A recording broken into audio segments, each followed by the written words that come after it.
Mr. Prime Minister.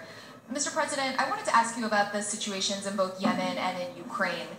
On Yemen, you've held up the U.S. counterterrorism campaign there as a model for what you're hoping to achieve in your mission against the Islamic State group.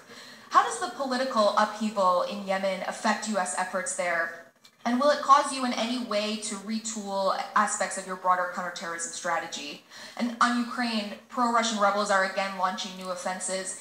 How at this point can you justify not taking a different approach given that the Minsk agreement has all but failed and sanctions may have had an impact on the Russian economy, but they don't appear to be changing Russia's calculus when it comes to Ukraine?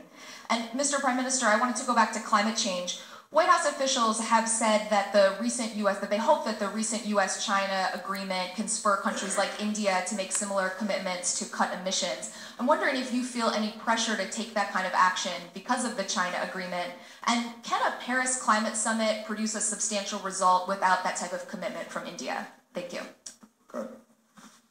Well, first of all, with respect to Ukraine,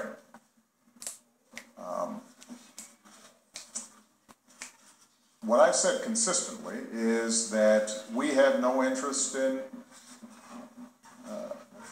seeing Russia weakened or its economy in shambles.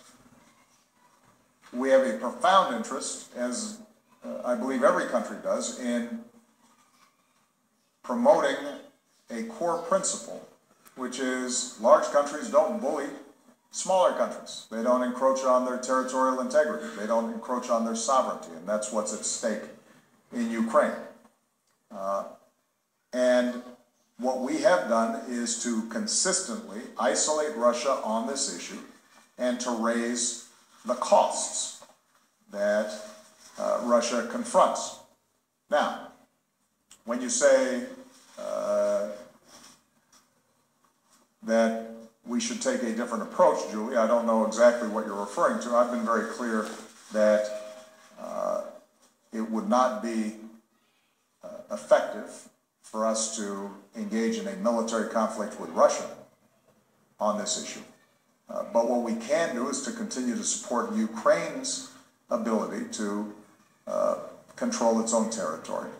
And that involves a combination of the economic pressure that's been brought to bear in sanctions, the diplomatic isolation that has been brought to bear against Russia, and as important as anything, making sure that we're continuing to provide the support that Ukraine needs to sustain its economy during this transition period, and to help its military with basic supplies and equipment, as well as the continuing training and exercises that have been taking place between NATO and Ukraine for quite some time. We are deeply concerned about the latest break in the ceasefire and the aggression that these separatists, with Russian backing, Russian equipment, Russian financing, Russian training, and Russian troops, are conducting. And we will continue to take the approach that we've taken in the past, which is to ratchet up the pressure on Russia. And I will look at all additional options that are available to us short of military confrontation in trying to address this issue. And we'll be in close consultation with our international partners, and particularly European partners, to assure that they stay in lockstep with us on this issue. What we've been very successful at is maintaining unity across the Atlantic on this issue.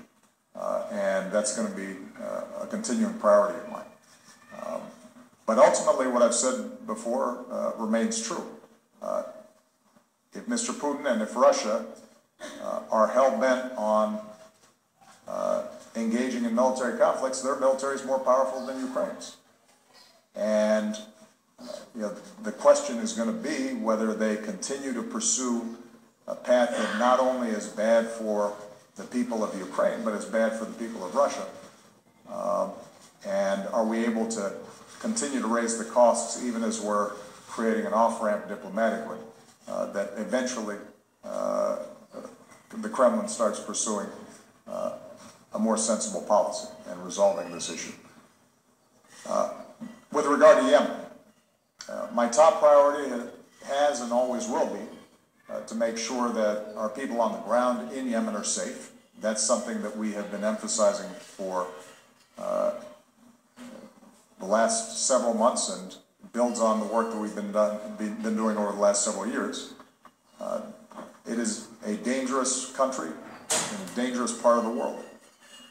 A second priority is to maintain our counterterrorism pressure on Al-Qaeda in Yemen. And we have been doing that. And I saw some news reports that suggested somehow that that counterterrorism activity had been suspended. That is not accurate.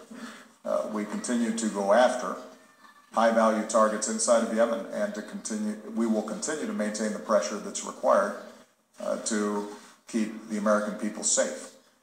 We are concerned about what has always been a fragile central government and the forces inside of Yemen that are constantly threatening to break apart between north-south, between Houthi and Sunni inside of Yemen, and this is one more sequence in what has been an ongoing turbulent process inside of Yemen. And what we are advising, not just the various factions inside of Yemen, but also working with our partners like the Gulf countries who have impact and influence inside of Yemen, is that at this point what's needed is to respect a constitutional process that can resolve some of these differences peacefully and assure that all the groups inside of Yemen are resorting to political rather than military means to resolve these differences. But I guess the point, Julie, is Yemen has never been a perfect democracy or an island of stability. What I've said is that our efforts to go after terrorist networks inside of Yemen without an occupying U.S. Army, but rather by partnering and intelligence sharing with that local government. And that continues to be the case. The alternative would be for us to play whack-a-mole every time there is a terrorist actor inside of any given country to deploy U.S. troops. And that's not a sustainable strategy. So we'll continue to try to refine and fine-tune this model, but it is the model that we're going to have to work with because the alternative would be massive U.S. deployments in perpetuity, which would create its own blowback and cause probably more problems than it would potentially solve. And we're going to have to recognize that there are going to be a number of the countries where terrorists have located that are not strong countries. That's the nature of the problem that we confront. Terrorists typically are not going to be locating and maintaining bases and having broad networks inside of countries that have strong central governments, strong militaries, and strong law enforcement. By definition, we're going to be operating in places where oftentimes there's a vacuum or capabilities are somewhat low. And we've got to just continually apply patience, training, resources, and we then have to help, in some cases, broker political agreements as well. So it is a long, arduous process. It is not neat and it is not simple. But it is the best option that we have. And what we have shown is that we can maintain the kind of pressure on these terrorist networks even in these kinds of difficult to operate environments. मैं समझता हूँ कि चीन और America का जो जलवायु परिवर्तन के संबंध में समझौता हुआ है, उसका भारत पर कोई प्रेशर है क्या? भारत एक स्वतंत्र देश है, उस पर न किसी देश का न किसी व्यक्ति का प्रेशर काम आता है, लेकिन प्रेशर है। प्रेशर इस बात का है कि हम भावी पीढ़ी को कैसी पृथ्वी देना चाहते हैं। क्लाइमेट चेंज इटसेल्फ एक बहुत बड़ा प्रेशर है।